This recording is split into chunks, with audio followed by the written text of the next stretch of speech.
യോഹന്നാൻ്റെ സുവിശേഷം 1-ാം അധ്യായം അതിൻ്റെ 51-ാം വാക്യം വായിച്ച് സഹായിപ്പാൻ ഓർപ്പിക്കുന്നു. ആമേൻ ആമേൻ, ഞാൻ നിങ്ങളോട് പറയുന്നു, സ്വർഗം തുറന്നിരിക്കുന്നതും മനുഷ്യപുത്രൻ്റെ അടുക്കൽ ദൈവദൂതന്മാർ കയറുകയും ഇറങ്ങുകയും ചെയ്യുന്നത് നിങ്ങൾ കാണും എന്ന് അവനോട് പറഞ്ഞു. ഒരിക്കൽ കൂടി നമ്മുടെ കരമുയർത്തി കർത്താവിന് മഹത്വം കൊടുക്കാം. ശക്തിയോടെ ദൈവത്തെ സ്തുതിച്ചാട്ടെ. ദേവകൽ വണങ്ങിടും ദീനദയാലുവേ, ദേവകൽ വണങ്ങിടും ദീനദയാലുവേ, സദയമേ നമ്മെ കാക്കും സൽഗുണ സിന്ധുവേ, സദയമേ നമ്മെ കാക്കും സൽഗുണ സിന്ധുവേ, ഭജിക്കുക നീ നിത്യം യേശു മഹേശനെ, ഭജിക്കുക നീ നിത്യം യേശു മഹേശനെ, യേശു മഹേശനെ നാഗനിവാസനെ, യേശു മഹേശനെ നാഗനിവാസനെ, ഭജിക്കുക നീ നിത്യം യേശു മഹേശനെ, ഭജിക്കുക നീ നിത്യം യേശു മഹേശനെ.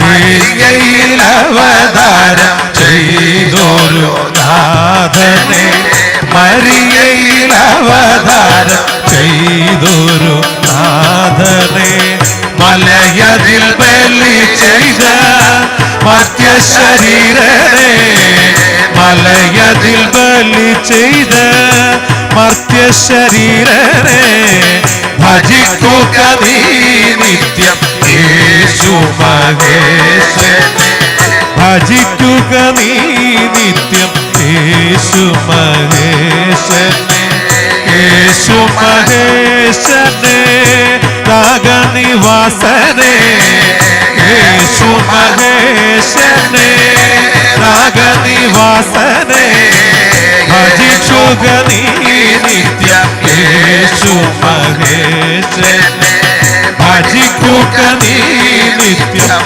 യേശു മഹേശനെ, യേശു മഹേശനെ നാഗനിവാസനെ, യേശു മഹേശനെ നാഗനിവാസനെ, യേശു മഹേശനെ നാഗനിവാസനെ, യേശു മഹേശനെ നാഗനിവാസനെ, ഭജിക്കുക നീ നിത്യം യേശു മഹേശനെ, ഭജിക്കുക നീ നിത്യം യേശു മഹേശനെ, യേശു മഹേശനെ നാഗനിവാസനെ, യേശു മഹേശനെ നാഗനിവാസനെ, ഭജിക്കുക നീ നിത്യം യേശു മഹേശനെ,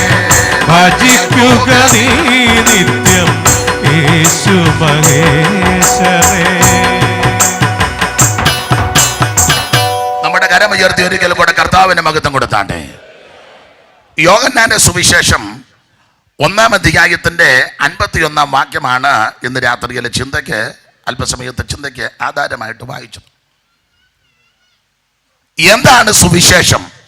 അത് കരിയമ്പിളാവിൽ അറിയിക്കേണ്ട കാര്യമില്ലെങ്കിലും ദൂരെ ചിലർ കേൾക്കുന്നുണ്ട്. കർത്താവാകുന്ന യേശു ക്രിസ്തു, അതാ സുവിശേഷം. മാനവജനതയുടെ പാപത്തിന്റെ പരിഹാരത്തിന് സ്വർഗമഹിമകൾ വെടിഞ്ഞ് ഇകലോകത്തിൽ ഇറങ്ങി വന്ന നസറായനായ യേശു, ആ യേശു ക്രിസ്തു, അതാണ് സുവിശേഷം. യോഹന്നാന്റെ സുവിശേഷത്തിന്റെ വിശേഷത യേശു ക്രിസ്തു ദൈവമാണെന്ന് തെളിയിക്കുക. യേശുക്രിസ്തുവാണ് ഏകദൈവം, യേശുക്രിസ്തുവാണ് നിത്യദൈവം, യേശുക്രിസ്തുവാണ് സത്യദൈവം, യേശുക്രിസ്തുവാണ് ജീവനുള്ള ദൈവം, യേശുക്രിസ്തു മാത്രമാണ് ദൈവം.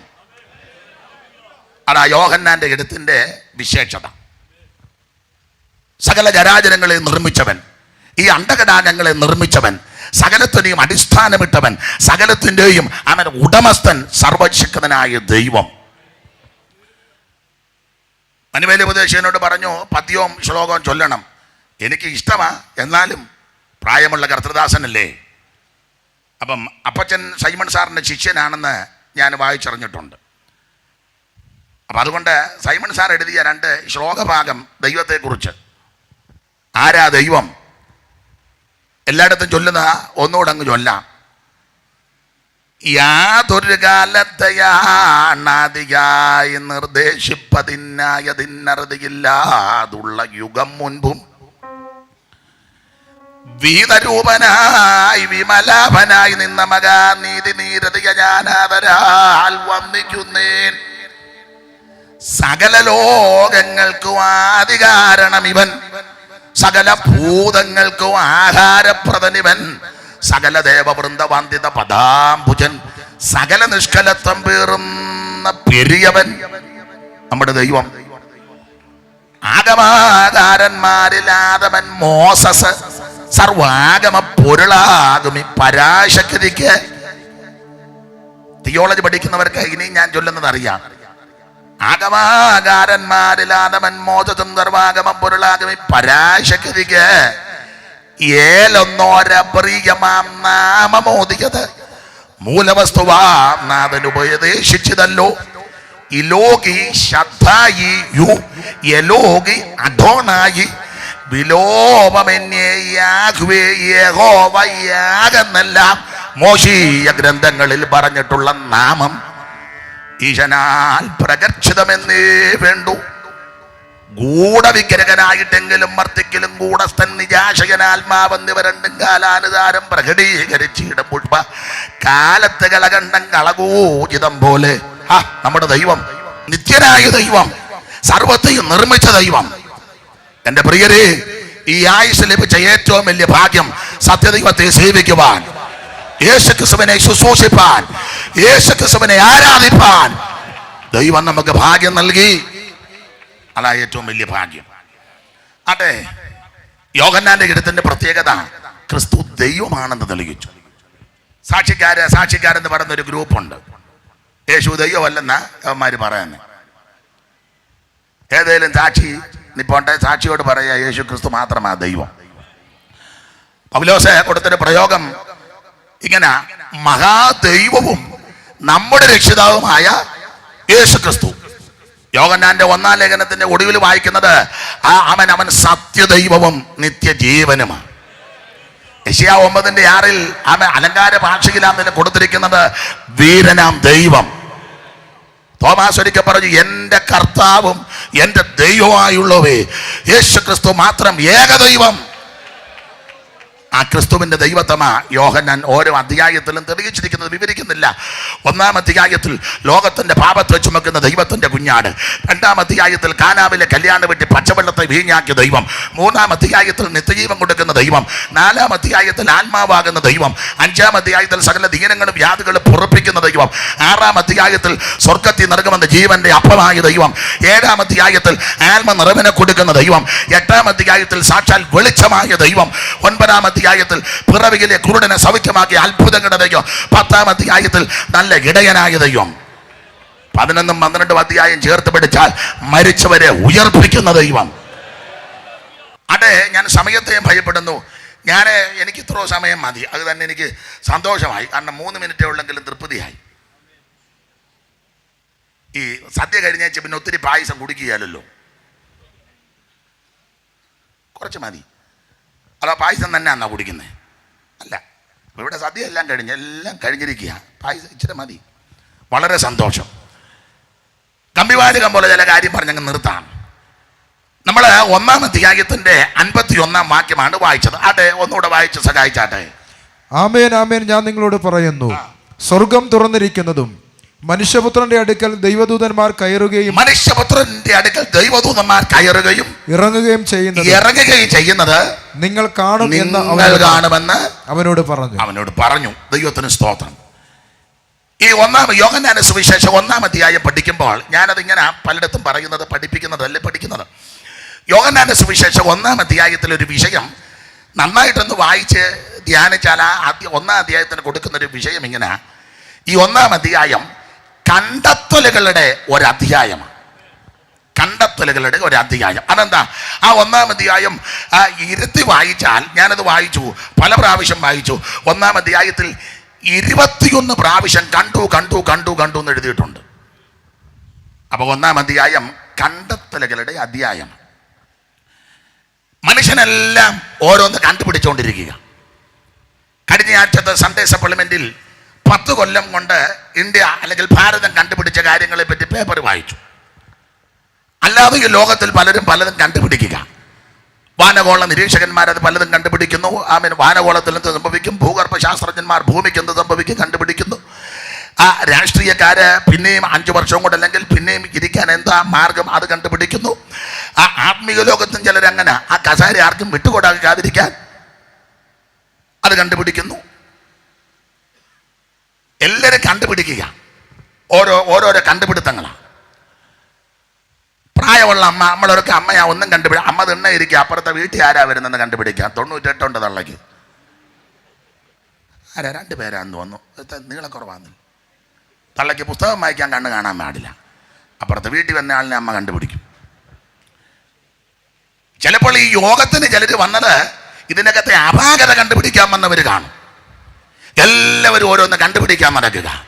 എന്നാൽ ഇന്ന് രാത്രി യോഹന്നാന്റെ സുവിശേഷം 1-ാം അധ്യായത്തിലെ കണ്ടുപിടുത്തം 4 വിധത്തെ കണ്ടെത്തലുകളാണ്. 4 വിധ കണ്ടെത്തലുകൾ. മനുഷ്യനെല്ലാം ഓരോന്ന് കണ്ടുപിടിക്കുക. നല്ല കാര്യം കാണുകയാണെങ്കിൽ ഒരു കുഴപ്പവുമില്ല. ഈ 1-ാം അധ്യായത്തിലെ കണ്ടെത്തലുകൾ: 1, യേശു ക്രിസ്തുവിനെ കണ്ടെത്തുക. 2, ക്രിസ്തു ചിലരെ കണ്ടെത്തുന്നു. 3, ക്രിസ്തു വസിക്കുന്ന ഇടം ചിലർ കണ്ടെത്തുന്നു. 4, ഈ കണ്ടെത്തിയവർ നാടൻ ഭാഷ പറഞ്ഞാൽ നെടുക നടന്ന് അനേകരെ കണ്ടെത്തി കൊണ്ടുവരുന്നു. ഈ പ്രാവശ്യത്ത് 71-ാമത് കരിയമ്പ്ലാവ് കൺവെൻഷനിൽ ഈ കണ്ടെത്തലുകളെല്ലാം നടക്കണം. ഏതൊക്കെ? ഈ കൺവെൻഷൻ തീരുന്നതിന് മുമ്പ് ചിലർ ക്രിസ്തുവിനെ കാണണം. പോരാ, ഈ കൺവെൻഷൻ തീരുന്നതിന് മുമ്പ് യേശു ക്രിസ്തു ചിലരെ കാണണം. പോരാ, ഈ കൺവെൻഷൻ തീരുന്നതിന് മുമ്പ് ക്രിസ്തു വസിക്കുന്ന ഇടം ചിലര് കാണണം. മാത്രം പോരാ, 71-ാമത്തെ കൺവെൻഷൻ തീർന്നു കഴിഞ്ഞ് കർത്താവ് വരാൻ താമസിച്ച് ആയുസ്സും ആരോഗ്യമുണ്ട്. 72-ാമത്തെ കൺവെൻഷൻ ഇവിടെ വരികയാണെങ്കിൽ അനേകരെ കണ്ടെത്തി ഇവിടെ കൊണ്ടുവരണം. അത് വിശ്വസിക്കുന്നവർ മാത്രം. എല്ലാവരും സ്തോത്രം ചെയ്യരുത്, വിശ്വസിക്കുന്നവരെ സ്തോത്രം ചെയ്യാവുള്ളൂ. 2 കൈ ഉണ്ടെന്നോർത്ത് ചുമ്മാ പൊക്കുകയൊന്നും ചെയ്യരുത്. വിശ്വസിക്കുന്നവർ മാത്രം സ്തോത്രം ചെയ്യണം. ദൈവം അത്ഭുതം ചെയ്യട്ടെ. ആത്മാക്കൾ വിടുവിക്കപ്പെടട്ടെ, കുടുംബങ്ങൾ വിടുവിക്കപ്പെടട്ടെ. ദൈവം അത്ഭുതങ്ങൾ ചെയ്യട്ടെ, അതിശയ പ്രവൃത്തി നടക്കട്ടെ. ഹല്ലേലൂയ. ഞാൻ ദീർഘമാക്കുന്നില്ല, ഓടിച്ച് പറയാം. 1, യേശു ക്രിസ്തുവിനെ കണ്ടെത്തുക. അതിന്റെ 41-ാം വാക്യം ഒന്ന് വായിച്ചേ. അവൻ തന്റെ സഹോദരനായ ശിമോനെ ആദ്യം കണ്ട് അവനോട്, ഞങ്ങൾ മശിഹായെ എന്ന് വെച്ചാൽ ക്രിസ്തുവെ കണ്ടെത്തിയിരിക്കുന്നു എന്ന് പറഞ്ഞു. അപ്പോൾ 1, യേശു ക്രിസ്തുവിനെ കണ്ടെത്തുക. കർത്താവിന് മഹത്വം. ഞാൻ വിസ്തരിച്ചൊരു പ്രസംഗത്തിന് മുതിരുന്നില്ല. ഇത് കണ്ടെത്തലുകളുടെ അധ്യായമാ. 4 കണ്ടെത്തലുകൾ. 1, ക്രിസ്തുവിനെ കണ്ടെത്തുക. 2, ക്രിസ്തു ചിലരെ കണ്ടെത്തുന്നു. 3, ക്രിസ്തു വസിക്കുന്ന ഇടം കണ്ടെത്തുന്നു. 4, അന്യോന്യമനേകരെ കണ്ടെത്തുന്നു. അതിൽ 1-ാമത്തെ പോയിന്റ് ക്രിസ്തുവിനെ കണ്ടെത്തുക. ഇവിടെ 41-ാം വാക്യം ഒന്നോട് വായിച്ചാട്ടെ കർത്തവൃത്തിനെ. അവൻ തന്റെ സഹോദരനായ ശിമോനെ ആദ്യം കണ്ടവനോട്, ഞങ്ങൾ മശിഹായെ എന്ന് വെച്ചാൽ, ഞങ്ങൾ മിശിഹായെ എന്ന് വെച്ചാൽ ക്രിസ്തുവെ കണ്ടെത്തിയിരിക്കുന്നു എന്ന് പറഞ്ഞു. ഈ കൺവെൻഷന്റെ പ്രഥമ രാത്രിയിൽ ചിലര് ക്രിസ്തുവിനെ കണ്ടെത്തട്ടെ. യേശു ക്രിസ്തുവിനെ കണ്ട് ഇന്ന് രാത്രി തിരിച്ചു പോകട്ടെ. വിവരിക്കുന്നില്ല. 1, ക്രിസ്തുവിനെ കണ്ടെത്തുക. എന്തിനാ ക്രിസ്തുവിനെ കണ്ടെത്തണമെന്ന് പറയാൻ കാരണം 4 പോയിന്റ്. 1, ക്രിസ്തു ദൈവത്തിന്റെ പുത്രനാണ്. 34-ാമത്തെ വാക്യവും 49-ാം വാക്യം ഒന്ന് വായിച്ചേ. അങ്ങനെ ഞാൻ കാണുകയും ഇവൻ ദൈവപുത്രൻ തന്നെ എന്ന് സാക്ഷ്യം പറയുകയും ചെയ്തിരിക്കുന്നു. 49-ാമത്തെ വാക്യം കൊണ്ട് ഇതിനോട് ചേർന്ന് നഥനയേൽ അവനോട്, റബ്ബി, നീ ദൈവപുത്രൻ മതി. അപ്പൊ 1, ക്രിസ്തുവിനെ കണ്ടെത്തണം. അതിന്റെ കാരണം ക്രിസ്തു ദൈവത്തിന്റെ പുത്രനാണ്. ദൈവപുത്രനാണെന്ന് ദൈവം ഒരാളെ പറ്റി മാത്രമേ സാക്ഷ്യം പറഞ്ഞിട്ടുള്ളൂ. അത് കർത്താവാകുന്ന യേശു ക്രിസ്തുവിനെ പറ്റിയാ. ചരിത്രത്തിലേക്ക് പോകുന്നില്ല. സ്നാനപ്പെടുന്ന സമയത്ത് സ്വർഗം തുറന്നു വെച്ച് പറഞ്ഞു, ഇവൻ എൻ്റെ പ്രിയപുത്രൻ. ശുശ്രൂഷ അവസാനിച്ച് പോകാൻ നേരത്ത് പ്രാർത്ഥിക്കാൻ മലയിൽ ചെന്നു. പ്രാർത്ഥിക്കുന്ന വേളയിൽ മുഖഭാവം മാറി, വസ്ത്രത്തിൻ്റെ നിറം മാറി, ഭൂമിയിൽ ഒരലക്കുകാരനും അലക്കി വെളുപ്പിക്കാൻ കഴിയാത്തതുപോലെ. അപ്പോൾ ഒരു ഇടിമുഴങ്ങി. ഇടിമുഴക്കത്തിൻ്റെ മറവിലൊരു ശബ്ദം, ഇവൻ്റെ പ്രിയപുത്രൻ. ഞാൻ ദീർഘമാക്കുന്നില്ല. ഒന്ന്, ക്രിസ്തുവിനെ കണ്ടെത്തണം. കാരണം ക്രിസ്തു ദൈവത്തിൻ്റെ പുത്രനാണ്. ഇന്ന് രാത്രി സ്നേഹിത സുഹൃത്തെ, ദൂരെയോ ചാരിയോ ശ്രദ്ധിക്കുന്നവരെ, ദൈവപുത്രനാകുന്ന യേശുവിനെ കണ്ടെത്തണം. നീ എല്ലാം കണ്ടെത്തി ക്രിസ്തുവിനെ കണ്ടില്ലെങ്കിൽ നിന്റെ ജീവിത ശൂന്യമാണ്. എന്നാൽ നിനക്ക് മറ്റു പലതും കണ്ടെത്താൻ ഒത്തില്ല. യേശു ക്രിസ്തുവിനെ കണ്ടോ, നീ ഭാഗ്യവാനാ. ഒന്ന്, ക്രിസ്തുവിനെ കണ്ടെത്തുക. അതിന് കാരണം അവൻ ദൈവത്തിൻ്റെ പുത്രനാണ്. രണ്ട്, ക്രിസ്തു ദൈവത്തിൻ്റെ കുഞ്ഞാടാണ്. 36 വാക്യം ഒന്ന് വായിച്ചേ. അവിടെ നിൽക്കും യേശുവിനെ നോക്കിയിട്ട് ആ കണ്ണിക തുടങ്ങുന്ന അങ്ങ് വായിച്ചു. പിറ്റേന്നാൾ യോഹന്നാൻ പിന്നെയും തന്റെ ശിഷ്യന്മാരിൽ 2 പേരുമായി അവിടെ നിൽക്കുമ്പോൾ കടന്നു പോകുന്ന യേശുവിനെ നോക്കിയിട്ട്, ഇതാ ദൈവത്തിന്റെ കുഞ്ഞാട് എന്ന്. ദൈവത്തിന്റെ കുഞ്ഞാട്. അപ്പൊ ക്രിസ്തുവിനെ കണ്ടെത്തണമെന്ന് പറയാൻ രണ്ടാമത്തെ പോയിന്റ്, ക്രിസ്തു ദൈവത്തിന്റെ ദൈവ കുഞ്ഞാടാ. യേശു ക്രിസ്തുവിനെ കുഞ്ഞാടെന്നും ദൈവ കുഞ്ഞാടെന്നും അറക്കപ്പെട്ട കുഞ്ഞാടെന്നും കുരുടറക്കപ്പെട്ട കുഞ്ഞാടെന്നും യോഗ്യനായ കുഞ്ഞാടെന്നും ആരാധനയ്ക്ക് യോഗ്യനായ കുഞ്ഞാടെന്നും കോപത്തിന്റെ കുഞ്ഞാടെന്നും ന്യായവതികളുടെ കുഞ്ഞാടെന്നും വിളക്കാകുന്ന കുഞ്ഞാടെന്നും വേളുകളിലേക്ക് കഴിക്കുന്ന കുഞ്ഞാടാണെന്നും ഇങ്ങനെ അലങ്കാര ഭാഷയിൽ പുസ്തകത്തിലുണ്ട്, വായിക്കുന്നവർക്കറിയാം. ഇവിടെ ലോകത്തിന്റെ പാപം ചുമക്കുന്ന ദൈവ കുഞ്ഞാട്. ദീർഘമാക്കുന്നില്ല. നിങ്ങൾ കരിയമ്പിളാവുകാരും മറ്റു പ്രിയപ്പെട്ടൊക്കെ വചനത്തിൽ നല്ല തിട്ടമുള്ളവരാ, അതുകൊണ്ട് വിവരിക്കേണ്ട കാര്യമില്ല. കർത്താവിന് മഹത്വം. ഉൽപ്പത്തി 22 ഒരു കുഞ്ഞാടിനെ കാണുന്നുണ്ട്, ഇസഹാക്കിന് പകരം അറക്കപ്പെട്ടൊരു കുഞ്ഞാട്. പുറപ്പാട് 12 ഒരു കുഞ്ഞാടുണ്ട്, വീട് 1 ഒരു ആട്ടിൻകുട്ടി. ലേവിയ 16 ഒരു കുഞ്ഞാടുണ്ട്, അസസ്സീലിന് ചീട്ട് വീണതാ. അത് 21 വാക്യം 16-21 വായിക്കുന്നത്, മഹാപുരോഹിതൻ തൻ്റെ 2 കൈകളും ഈ കുഞ്ഞാടിൻ്റെ ഈ ശിരസിലോട്ട് വെച്ച് ഇവർ ചെയ്ത അക്രമങ്ങളെല്ലാം അതിൻ്റെ ശിരസ് ചുമത്തണം. ഉൽപ്പത്തി 22 വ്യക്തിക്ക് വേണ്ടി അറക്കപ്പെടുന്ന കുഞ്ഞാട്. പുറപ്പാട് 12 കുടുംബങ്ങൾക്ക് വേണ്ടി വേദനിക്കപ്പെട്ട കുഞ്ഞാട്.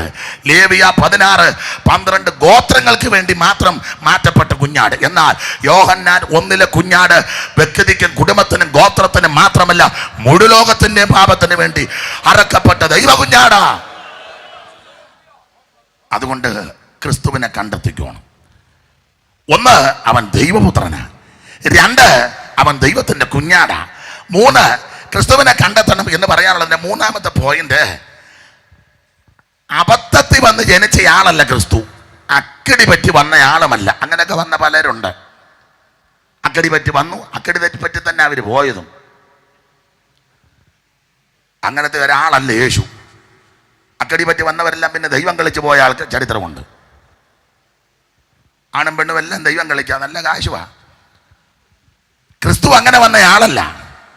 ക്രിസ്തുവിനെ കണ്ടെത്തണമെന്ന് പറയാനുള്ളതിന്റെ കാരണം, മോശയും പ്രവാചകന്മാരും ന്യായപ്രമാണവും എഴുതിയിരിക്കുന്നത് പോലെ ജനിച്ചവനാ ക്രിസ്തു. വായിച്ചേ അതിന്റെ 45 വാക്യം വായിച്ചേ. 45. ഫിലിപ്പോസ് നഥനയേലിനെ കണ്ട് അവനോട്, ന്യായപ്രമാണത്തിൽ മോശയും പ്രവാചകന്മാരും എഴുതിയിരിക്കുന്നവനെ കണ്ടെത്തിയിരിക്കുന്നു. അതാ ക്രിസ്തുവിനെ കണ്ടെത്തണമെന്ന് പറയാനുള്ളതിന്റെ 3ാമത്തെ പോയിന്റ്. ന്യായപ്രമാണത്തിൽ മോശയും പ്രവാചകന്മാരും എഴുതിയിരിക്കുന്നത് പോലെ ജനിച്ചവനാ ക്രിസ്തു. അയ്യോ, ഇതൊക്കെ പ്രസംഗിക്കണ ഏറെ സമയം അപ്പച്ചൻ പ്രസംഗിക്കും പോലെ പ്രസംഗിച്ചെങ്കിലേ ഒക്കുവോള്. ഏതാ ഓടി ഞാൻ ഇങ്ങോട്ട് മാറി നിൽക്കുന്നുണ്ട്, എൻ്റെ ജിബായി പിടിച്ച് വലിക്കുകയല്ലെന്ന് എനിക്കറിയാം.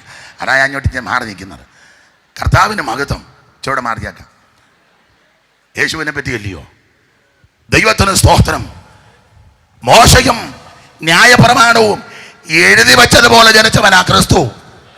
ഇത് കെട്ടുകഥയല്ല ക്രിസ്തു, ഉമ്മാക്കി കഥയല്ല, അമ്മമ്മ കഥയല്ല, കിടവിക്കഥയല്ല. പണ്ട് പണ്ട് പണ്ട് അങ്ങനൊന്നും അല്ല. അവൻ തിരുവെടുത്ത് പറഞ്ഞതുപോലെ പൂജാതനായവനാ. എവിടെ ജനിക്കും, എങ്ങനെ ജനിക്കും, ഏത് വിധത്തിൽ ജനിക്കും, ആര് കൂടി ജനിക്കും, എപ്പോൾ ജനിക്കും, ജനിച്ചു കഴിഞ്ഞ് എന്തൊക്കെ കഴിക്കും, എവിടെയൊക്കെ പോകും, കന്നി പ്രസംഗം എവിടെ, കന്നി ശുശ്രൂഷ എവിടെ, ആദ്യത്തെ അത്ഭുതം എവിടെ, എവിടെയൊക്കെ നടക്കും, എവിടെയൊക്കെ പോകും, എവിടെയൊക്കെ പാർക്കും, അടുക്കടുക്കായിട്ട് ആ തിരുവെടുത്തിൽ എഴുതിയത്. അല്ലാതെ ജനിക്കുമെന്ന് പറഞ്ഞേച്ച് പിന്നെ ജനിച്ചത് വേറെ സ്ഥലത്തല്ല, പറഞ്ഞെടുത്ത് തന്നെ ജനിച്ചത്. ഇത് ജനിച്ചത് ഒരിടത്ത്, വേറൊരിടത്ത്, പിന്നെ ചത്ത അത് പിന്നെ എങ്ങനെയാണെന്നിപ്പം പൊതുവെ പറയാനൊക്കത്തില്ല. ക്രിസ്തു അങ്ങനല്ല. തിരുവെഴുത്ത് പറഞ്ഞതുപോലെ ജനിച്ച് ജീവിച്ച് മരിച്ചടക്കപ്പെട്ട് ഉയർത്തവനാ. എവിടെ മരിക്കുമെന്നും എങ്ങനെ മരിക്കുമെന്നും എവിടെ അടക്കുമെന്നും അവൻ ഉയർക്കുമെന്നുമൊക്കെ തിരുവെഴുത്തിൽ എഴുതി. അതുപോലെ സംഭവിച്ചു. കർത്താവ് കന്യാസൂനുമായിട്ടാണ് ഇവിടെ അവതരിച്ചത്. പണ്ട് ഒരു വിവാദമുണ്ടായിരുന്നു. നമ്പ്യാതിരി വന്ന് കേരളക്കാരെ മുഴുവൻ നടന്ന് പ്രസംഗിച്ചെന്ന്. അപ്പം അയാൾ ചോദിച്ചെന്നാ പറഞ്ഞത്, കന്യക എങ്ങനെയാണ് ഗർഭിണിയാകുന്നെന്ന്. അപ്പം സൈമൻ സാർ അതിന് മറുപടി പറഞ്ഞ്, വാങ്ങലെല്ലാം അപ്പച്ചനും ഉണ്ടായിരുന്നു. തൊടു കൈക്ക് മറുപടി പറയും, കന്യക എങ്ങനെ ഗർഭിണിയാകും. അപ്പം പുള്ളി ചോദിച്ചു, ചെവിക്കകത്തോടെ കൊച്ചു വരാമെങ്കിൽ പിന്നെ കന്യക ഗർഭിണിയാകുന്നുണ്ട്, കുഴപ്പമൊന്നുമില്ലെന്ന് പറഞ്ഞു. മനസ്സിലായല്ലോ. അപ്പൊ പുള്ളി തൊടുകൈക്ക് ക്രിസ്ത്യാനികളോട് ചോദിച്ചെന്നാ പറഞ്ഞത്, നിങ്ങൾ ഈ കുർബാന കുർബാന കുർബാന എന്ന് പറഞ്ഞ ആനയെ കൊണ്ട് എവിടാ തളയ്ക്കുന്നെന്ന്. അപ്പൊ പുള്ളി യുക്തിക്ക് മറുപടി പറഞ്ഞു, അത് ബ്രഹ്മാവെന്ന് പറഞ്ഞ മാവേലോട്ട് സന്ധിക്ക് അങ്ങ് കിട്ടും. അവർ തമ്മിൽ ഉടക്കുണ്ടാക്കിയതാ. എൻ്റെ കൊങ്ങായ്ക്ക് അങ്ങനെ പിടിക്കാൻ നീ വന്നാ പിള്ളേര് നിന്നെ ഏറ്റുവന്ന് ഓർത്തോണം. ഒരു കാര്യം പറയാ, യേശു ക്രിസ്തു തിരുവെടുത്ത് പറഞ്ഞതുപോലെ ജനിച്ചവനാ, തിരുവെടുത്ത് പറഞ്ഞതുപോലെ ജീവിച്ചവനാ, തിരുവെടുത്ത് പറഞ്ഞതുപോലെ മരിച്ചവനാ, തിരുവെടുത്ത് പറഞ്ഞതുപോലെ ഉയർത്തവനാ. ഇന്നും ക്രിസ്തു ജീവിക്കുന്നു. അതുകൊണ്ട് ക്രിസ്തുവിനെ കണ്ടെത്തിക്കണം. നിർത്തുക. ഒന്ന്, ക്രിസ്തുവിനെ കണ്ടെത്തുക. അതിന് കാരണമാ അവൻ ദൈവപുത്രനാ. 2, അവൻ ദൈവ കുഞ്ഞാടാ. 3, ന്യായപ്രമാണം തിരുവെടുത്ത് എഴുതിയതുപോലെ ജനിച്ചവനാ ക്രിസ്തു. അങ്ങനല്ലയോ യശയ്യാ പ്രവചനം 7-ാം അധ്യായത്തിന് 14. അതുകൊണ്ട് കർത്താവ് തന്നെ നിങ്ങൾക്ക് ഒരു അടയാളം തരും. കന്യക ഗർഭിണിയായി ഒരു മകനെ പ്രസവിക്കും. സൂക്ഷം മത്തായിയും ലൂക്കോസും ഒക്കെ വായിച്ച് കന്യക തന്നെ ഗർഭിണിയായത്, അല്ലാതെ വലിയ തള്ളയല്ല. ഞാൻ അങ്ങനെ പറഞ്ഞങ്ങ് വിടുക. കന്യക തന്നെ ഗർഭിണി. കാരണം തിരുവെഴുത്തിൽ എഴുതി വെച്ചത് കന്യക ഗർഭിണിയാകും. സൂക്ഷം കന്യക തന്നെ ഗർഭിണിയായി തിരുവെഴുത്ത് പറഞ്ഞതുപോലെ ജനിച്ചവനാ ക്രിസ്തു. അവനോട് തുലനപ്പെടുത്താൻ ഒരുത്തനുമില്ല, അവന്റെ ഒപ്പം പറയാൻ ഒരുത്തനുമില്ലെന്ന്. കന്യകാസുതനായി തരയിൽ വന്നുദിച്ച